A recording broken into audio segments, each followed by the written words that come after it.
morning, everybody. Thank you. And welcome to my new segment. And it's going to be called HR Uncut. And I have a co host for this new segment that we just launched. And her name is Tracy. Tracy is also an HR professional. Both of us run our own HR consulting businesses. So today we're going to talk on today's topic is actually about the Great Resignation and how so many companies thinks it's about the money and they can just throw money at the employee and call it a day and the employee will stay, but that's not the case at all. But before we kick off this segment, I just want to let everybody know that we will be running this segment every Thursday at 11 a.m. Eastern Time, and it will be called HR Uncut. Both of us are HR professionals, and we want to have real conversations, totally uncensored, uncut. That's why this is called Uncut, because we're not going to, if you know me, then you know I've never shied away from talking on anything that's HR related and not sugar coated. And Tracy has been a guest with me and Gail when we were running G&G and found the same thing in Tracy and her content. So do follow Tracy if you're not already following her. But both of us are non-traditional HR. We've never practiced that way. And we believe in having real conversations and shedding light on situations from a non-traditional HR perspective. So to kick this segment off, we're going to dive deep into why you can't buy your way out of the Great Resignation, and you can't throw money at your employee and think that's the issue and that's the whole reason why Great Resignation is happening. And that's not the case. And I think a lot of companies a little bit starting to get that message, but we're going to dive deep into this conversation into why you can't throw money at your employees. So I'm going to let Tracy lead the conversation. So let's start it off, Tracy. Perfect. Well, thank you. Thank you for having me. I'm actually quite excited to be a part of this. So thank you. But, and I love this topic specifically because, like, as you've discussed, we are HR consultants. So I'm working with different kinds of companies, and it sort of seems, a lot of the companies that we're working with right now are looking at how do we fix retention? What are things that we can do for retention? And 99% of the time, their knee-jerk reaction is to really and truly, like you just said, throw money at it. So, because, and then there are some articles, I'm not going to lie, there are some articles out there that do talk about, okay, well, maybe you want to incentivize your employees to stay. And while I'm not necessarily against it, I think it's a very short-sighted way of looking at things. I think retention's been sort of bubbling up over the last 3 to 5 years. I think COVID really exploded some of the issues that employees were having from, cultural perspectives to, work-life balance, flexibility, multicultural home or generational homes. And I don't necessarily think money's the fix. I think if you do throw money at an employee, you might get them to stay 3 to 5 months longer than they may have. But if you're not addressing the underlying reasons as to why they're leaving, then you've patted their pocket while they walked out the door. Yeah, I agree with everything you just said. A lot of times companies think that it's the underlying issue is money. But what we've learned throughout the pandemic is that people have come to realize what truly matters to them. And it isn't that hustle mindset anymore. It isn't about I want to work 60 hours a week and I want to dedicate my whole life to my employer and not have that balance. What people have learned during the pandemic, the importance of what really matters to them and the quality of life. I think we all gotten that wake up call about the quality of our lives. And a lot of parents have come to realize that, they want to be able to drop the kids at school, pick them up at school, spend some time with them, help them with their homework, and not put them into after school programs or daycare and spend X amount of money. I was reading a post the other day where an individual openly said that she saved, I think, $10,000. Yeah. Wow. $10,000. That's a lot of money for a parent. And she saved that because she got to work from home. she is put her schedule around her child, so she can drop her off, she picks her up, so no more after school programs, no more early before work programs, Yep. like schools out for the before and after to accommodate the parents who are working. So you drop your child off and then you go off to work and then you come pick them up, but your child's pretty much 10 hours or Easily, so yeah. easily, right, at a daycare or after school program or so on. And she saved $10,000. So Yeah. that's a lot of money. So for parents, I think a lot of it's that. Second is people have come to realize how much time they've saved by commuting. Oh yeah, yeah. I used You to know what I mean? commute. Yep. Like, depending on where you live, and if you live in Toronto, like, come on, I think our traffic's like almost like New York. Like, Yeah. it's ridiculous. And to go to work, you kind of have to leave your house. I remember when I used to commute, I had to leave my house. Luckily, I've never worked downtown Toronto, so I got saved by that. But regardless, like if you're commuting from one end to the other end of the city, you're easily going to be sitting in traffic for an hour and so, right? So you have to drive. So how much time did you save by commute? I was reading a post yesterday, was it yesterday or the other day, where an individual was saying, well, technically I leave the house at 6:30 to get to work at X time. So shouldn't the company compensate me from the minute I leave the house? Which is an interesting concept to think of. I'm not saying the company should, but it got me thinking, yeah, because you got to save that commute time, right? Your time was now your time. So there are benefits of, offering flexibility, schedules, hybrid plan. In the end of the day, I think it comes down to sitting down. Each employee's individual needs are different. It isn't about the money. And I can't stress that enough. I think a lot of a lot of employers are approaching the great resignation incorrectly by thinking it's about the money and let me just throw more money at the employee and they'll just stay. It isn't about the money. It's actually quality of life and time. Yes. But and you're absolutely right. And I think, there's that whole misconception too that, when CERB goes away, there's going to be this influx of people wanting to come to work. And I think that's a misconception. I think there's this belief that, well, people would rather sit off on CERB and because they can make this money. And I think what we're missing is, and to somewhat to your point, if I have to sit in traffic for an hour and a half to get to work, I have to put my child into before and after school daycare because I've done that. And then when I come into work, I'm hit with different things, and it could be, there's some issues within the workplace where I don't feel like I can grow. I don't have developmental sort of opportunities, or my work is stagnant. I don't feel like I'm being challenged, or I have a poisonous work environment. I mean, the list goes on and on and on. So even if you strip all that stuff away, if you're not addressing some of the fundamental issues, a poor manager can make somebody want to leave. If you're not feeding someone's passion, really not understanding your employee base, they may leave. So I think when we're short-sighted in that way and think, okay, well, when CERB goes away, we're going to have all of this influx of employees. Or if I give this person, a retention bonus to stay, that's just going to make them stay, and not addressing the issues that are really motivating them to rethink whether they want that career, rethink whether they want to work with you or not. I think you're missing the opportunity because expectations generally change generation to generation, right? And when we have, anytime that there's an issue, whether it's, recessions or whatever, the makeup of the employee base changes. And I think what's happened here is, we're so used to thinking, like you just said, let's give some of them, give them more money and then they'll stay, and not understanding that the expectations of employees at large is changing. Our expectations are changing. What we want from our employers is changing. We don't want to work 9 to 5 and then be home on call on a cell phone until 10 o'clock at night. Yes. I mean, these things are changing, and I think companies need to realize that, and then maybe take a step back. And it can be scary because we've always done what we've always done, and that's what we're used to doing. But I think it is a bit of a wake-up call, and I think the employers that aren't willing to step up and make those changes are going to be the ones that actually, even when there is an influx of employees in the market, they're not going to be able to attract them anyways.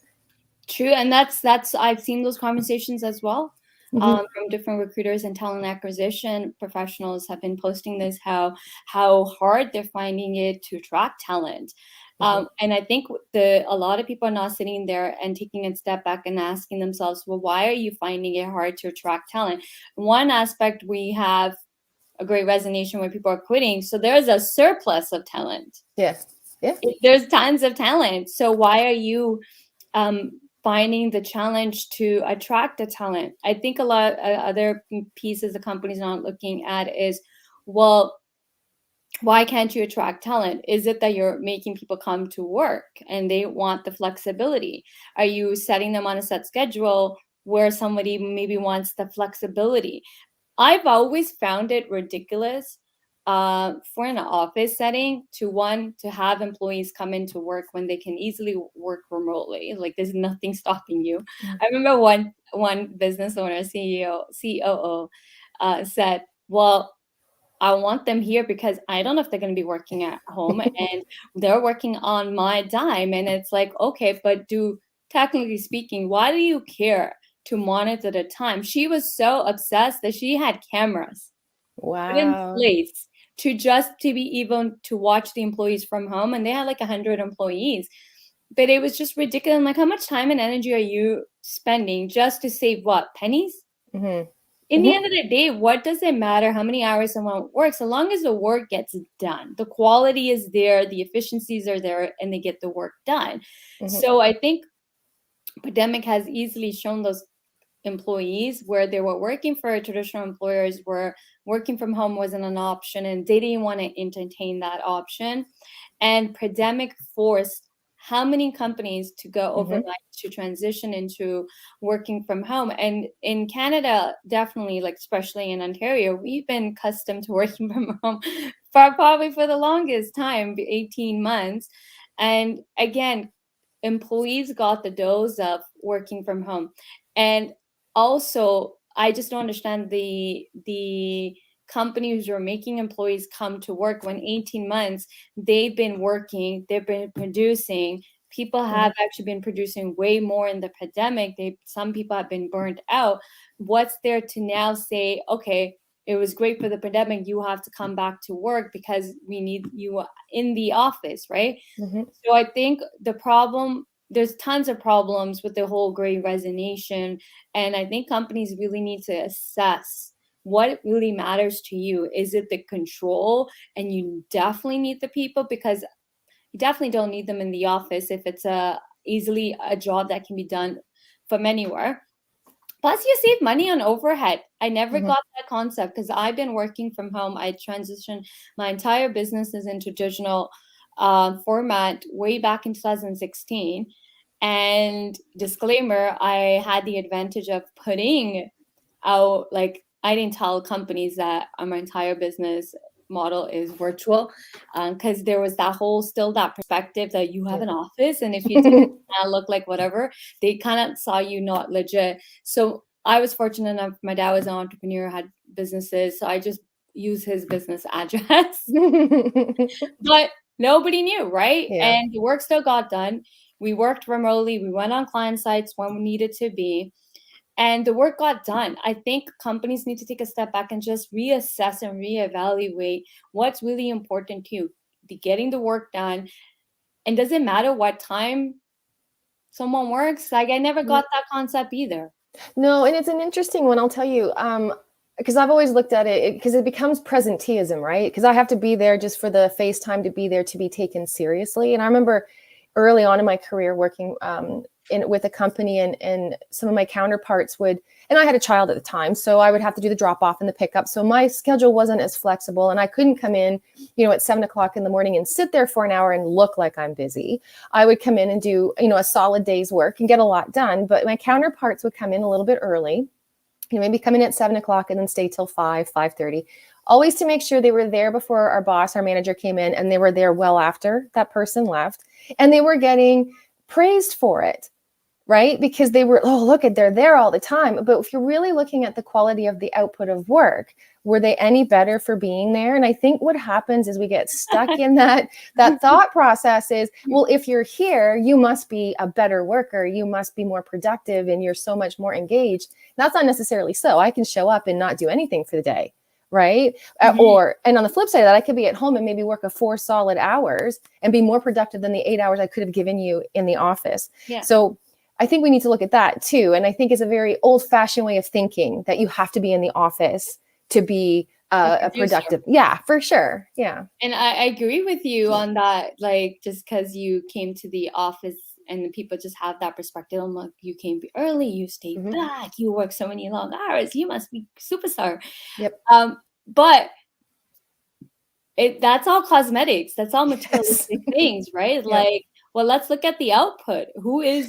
Hmm. Whose efficiency is there, right? Yep. Whose quality of work is there? Who gets the job done? Hmm. It isn't about faster, but it's the quality. I think a lot of times people miss out on the mark. I've always been more productive, regardless of. I found for me in the HR, I found that there was they. I think for HR, maybe you can agree with it. This too is I found that I got a lot of work done when I had that flexibility to have a couple of days from home. Hmm. Because being in HR and on a senior level, everybody wants to talk to you. Yeah. Yeah, it's true. You can Yeah. never get the work done because Yep. everyone wants to come talk to you about whatever the case is. I used to remember I can count maybe half of my day was spent talking, Hmm. Hmm. and maybe 4 hours of work can actually get done. And guess what? The work still has to get done. So I have to bring it home with me Hmm. to get it done. So I wouldn't say that just because you're in the office, you're more productive. You can be in the office and spending tons of time chit chatting. For sure. Oh, and that's, I think that's half the battle. So I think companies are going to have to look at that and what makes sense. And I think what probably too is talking to your employees, because not everybody wants to work from home and not everybody's good at working from Yeah. home. So there, I think moving forward, I'm really a big fan of a hybrid, right? So come into the office and not be in the office, kind of a little bit more autonomy to the employee. We're all big Mhm. people. I mean, at the end of the day, we're professionals, and we can easily sort of schedule our time and know that we have deliverables to meet. If we're not meeting the deliverables, then hold me accountable by all means. But thinking out of the gate that I'm just not going to be a good employee because I'm working from home, or I need flexibility because I have to leave because of a child, or I have, care responsibilities for an elderly person, doesn't make me any less than somebody who's not. And I think really through this pandemic, I think that's what made it really clear for people. They're hustling all day long and they're doing all of these things, but what really matters to them the most? And I don't care where you are in the walk of life in your career, what you're doing, if you're a production employee or a CEO, we all had that chance to really look and say, is this how I want to spend the next 15 years of my life? Is this the company I want to do it with? And I think that's some of what drove this. And then, of course, the gig economy, too. I mean, we can't dismiss it. I think it's popped up. People are following their passions. They're doing it with less money and they're happier for it, right? Yeah, I think that's the key here is that a lot of people are following their passion because, well, as scary at times pandemic was, it did give a lot of people a wake up call that what Mm-hmm. if I die tomorrow? Mm-hmm. For me, what is that going to look like for me? Like, did I really truly live my life to the fullest potential and my fullest passion, or was I just living away? And that's something that I realized back in September 18 when my dad died. And just Mm-hmm. before he died, he said this in the hospital, lying in his bed. I remember I wasn't there, but my sister was there, and my dad had a lot of regrets. Mm-hmm. And the regret was the quality of his life because he spent, not that he didn't love being an entrepreneur, but he invested the majority of his time in his business, being there, running it. Yeah. He always wanted to travel, never traveled. He wished he spent more time with his kids and his grandkids. Didn't do that because he was not that he wasn't happy what he was doing, but that when you're kind of like near the end of your life and you Mm-hmm. have that time and you do that reflection, you can't. And he had that moment, and then my sister shared that with us. And I remember when he passed away, I took a step back and I was like, what do I want to be him? Because I was on the same path as him, because Mm-hmm. I am true hustler like him, and I was running multiple businesses and all I did was work. Mm-hmm. I Yeah. love what I do. I love being an entrepreneur. But then I took a step back, but do I want my life to just be about my business? Mm-hmm. And I was Yeah. like, no. And then I let go a couple of my businesses that I really didn't have the passion for. I was just doing it. I had the passion for the beginning. And I reevaluated my quality of my life. And the biggest thing for me was that I didn't want to be bound down to a desk. I wanted the freedom to go anywhere I want, work from anywhere I want. A lot of that came down. I didn't want to be tied down to a desk. So I end up developing a lot of like digital product service bases for my businesses that you can easily download templates, HR templates, and so on, solutions, ready to use solutions. Also, you will be your consultants, we'll help you with whatever you need, but we're not going to come into your office. We'll come when we need it. We can do Zoom and whatever. And the pandemic really amplified that too, right? Yes. So just having that clarity, because I love the fact that I can pick up and go and travel anywhere I want, visit. If I have family in the States that I can go visit. I can go, even like my cousin lives here in Oakville. Every time I go, I end up spending the night or weekends with them, or sometimes a whole week. But I love the fact that I can do that, right? Because I'm not bound down by a desk. I have a laptop, and I can work from anywhere. And I think the people have gotten that awakening in the last 18 months that my work isn't about being tied down to a desk. I can do my work from anywhere. You lie down on the beach and do for sure. do that. And she lives by Orange County by Laguna. No, is it Laguna Beach? Around that area. And she bought that extender for Wi-Fi, and she used to sit at the beach and then send me pictures, and I used to get jealous. It was like, but she also worked from home. She worked for a company that allowed her to work from home and then come into the hybrid model only when there was client meetings and stuff like that, right? So how much more quality, relaxed life was she living to get able to do that, right? And to me, I think that's what it is, right? Like quality of life. And I agree with you. Not everybody wants to be working from home 24/7, like 5 days. The hybrid model is the key. But as you pointed out, let the employee decide when they want to come into the office. We all want that FaceTime too. Oh, we all do. And I'm a very social animal. Like I love being around people. So, I mean, when I made the decision a couple of years ago, actually right around the time that the pandemic exploded is when Clover and I started this business. And one of the reasons why I did it, funny enough, that we're talking about it was, and the reason why I've stayed in it is the quality of life that I wanted with my family and specifically with my son. I didn't want to give the best parts of my life and my day. No, and I don't mean it really, to an organization who wasn't giving me anything back, right? And every job I had, I would give it my all. And you know, the expectation was always, you know, you're up and ready for work by 6, and you're there ready to be, you know, on call until 10. And I was getting myself burnt out because I couldn't say no when I should have said no. And I don't think I was near as fulfilled. So when I took my step back, I mean, I took a significant salary cut, obviously. I don't have that safety net anymore, but it meant more to me to be with my family and really chasing what I love to do than it did chasing a paycheck. And I think when you really boil down, if you were to really look at, you know, some of the things that are driving people to do that, you're going to find that that's an underlying thing for most of them. And then and I really still do believe, you know, companies need to look internally and figure out why things are happening and listen to their employees and stop staying with the status quo, because that's just what we've done year over year over year. I think it's enough of that. I think the millennial generation has started to challenge a lot of those beliefs, which I'm very thankful for. And I think every generation that comes in after us is going to continue to push some of those limits. And I think it's Generation Z, right? Yeah. Z, whatever. Whatever country you live in, Z. They've really been pushing, like millennials were not pushing like they did, but these guys are pushing it to way to a next level. And I love their attitude, because I have nieces that are in that generation, and it's just, I don't say it to their face, but I tell my cousin, I'm like, I do love the fact that they can easily just say no. Right? Like we weren't brought up like that. Like we were like, I want to say no, but I have to do this. I have to say yes. But they stand the gun. No, I don't do it. Right. So them have really starting to push back too. Like they will not do what they don't want to do. And they don't care if you're the employer or not. And one thing I want to highlight is pandemic also made people realize the security of their jobs is really not there, and it's Right. never been there for years. And a lot of people have realized that some people, especially the ones that got laid off, also realize that they need to create a second layer of income. So Mm-hmm. people start to do side hustles. And I think a lot of companies also have a little bit of a concern with the side hustles, some, not all.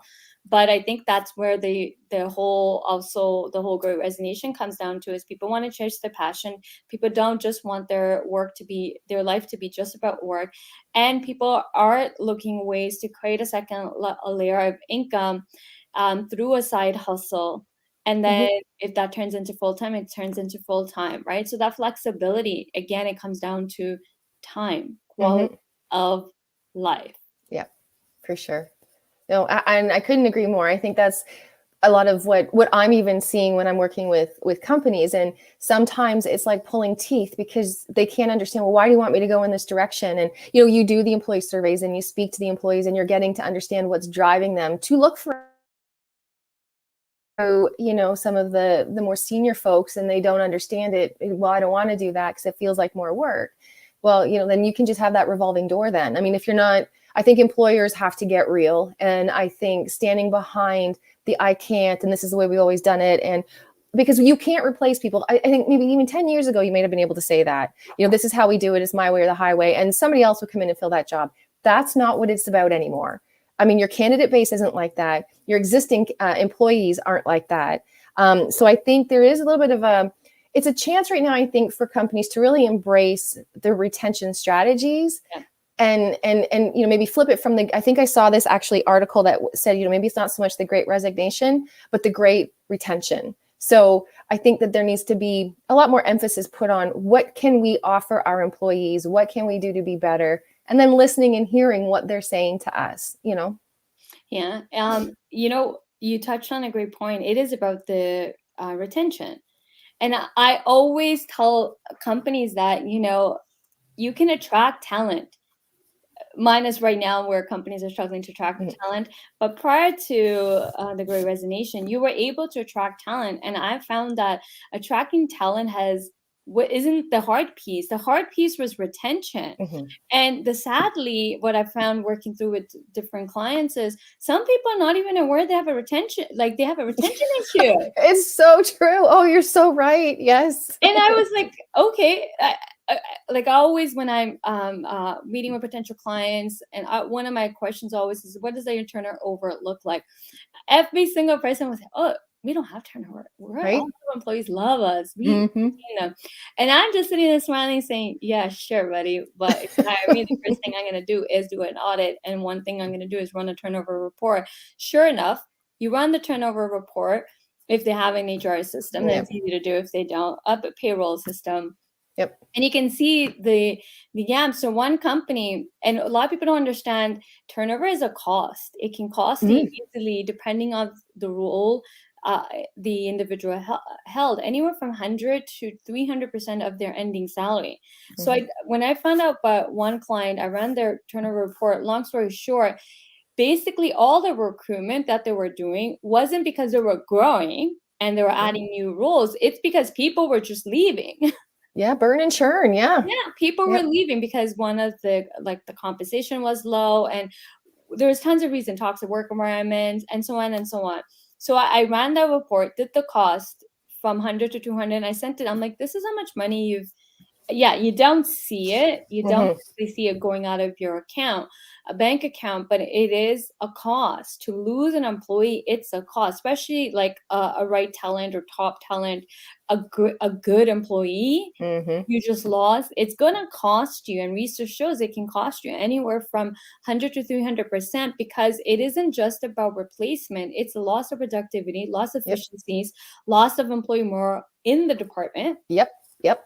Okay. Absolutely. Now, hiring is a cost, and then onboarding is a cost, and then it will take the employee up to 6 months to get into the level of the ending of the last employee. Mm. But the biggest thing is you just lost that employee's brain. Yeah. You can't Absolutely. Yeah. replace that. Nope. Yep. No one can replace that. The knowledge that they came with the capabilities Yep. they were able to do with their brain. You lost that. That's the other key, that you're not going to get back. Right. And it's Yep. gone. And then the sales department, you lost not just that employee, you also lost the accounts that came with it, because the accounts they were dealing with, those clients were used to working with that person, and now they have to go through the whole transition. Yep. So it's a huge cost. And I think your point is dead on, that every company needs to focus on retention and let go their old school thinking, their rigid ways, their egos, and it has to be this way. Why does it have to be this way? Pandemic showed us. Pandemic is a perfect example that nothing has to be the way you think it needs to be, and it can be anything and anything you want it to be, because we were forced into That's right. from home. Yep. That's right. So any ending remarks? So we're at the midpoint. So closing thoughts. Closing thoughts. No, I just think I think that we need to personally, and I say this a lot even to some of the companies I work with, we need to stop making excuses. Stop blaming, the pandemic or the CERB, or just people being lazy. I think we need to stop the blame game, look internally, and see what we can fix. And if there's things that we can't fix and we are who we are, own it. Just own it and move forward with it, I think, but stop trying to shove people into boxes. I think it's time that we stop doing that and really focus on retaining our talent. Great advice. And I'm just going to add on, it just comes down to be human. Think on a human level, act on a human level, treat your employees like human beings, and you can build great company, a great organization, a great company culture by just bringing back the human aspect and understanding that we are all human beings who have different needs and we operate differently. And I love the fact that you said stop boxing people, because that's the truth. We can't box people in it. And as always, there's no one solution fit all. You be whoever you want to be as an organization and give your employees that freedom. You give your employees freedom, they're going to produce more. I don't know why companies or CEOs, executives, or managers can't connect that dot.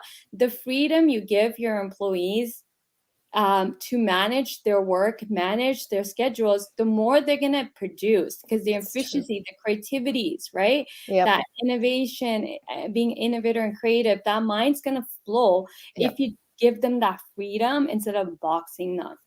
So on that note, we're going to close this segment on you can't buy your way out of Great Resignation. So please stop throwing money and thinking that money can fix the problem. All you have to do is sit down, listen to your employees. That's always the best solution, is just talk to your employees and make them feel safe to talk to you openly as well. And you'll be surprised how much you can learn and fix things on just having conversations, open conversations. Absolutely.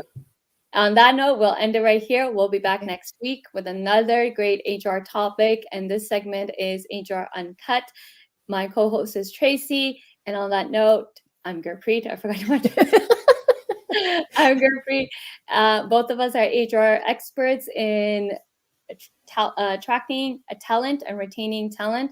You are more than welcome to reach out to us.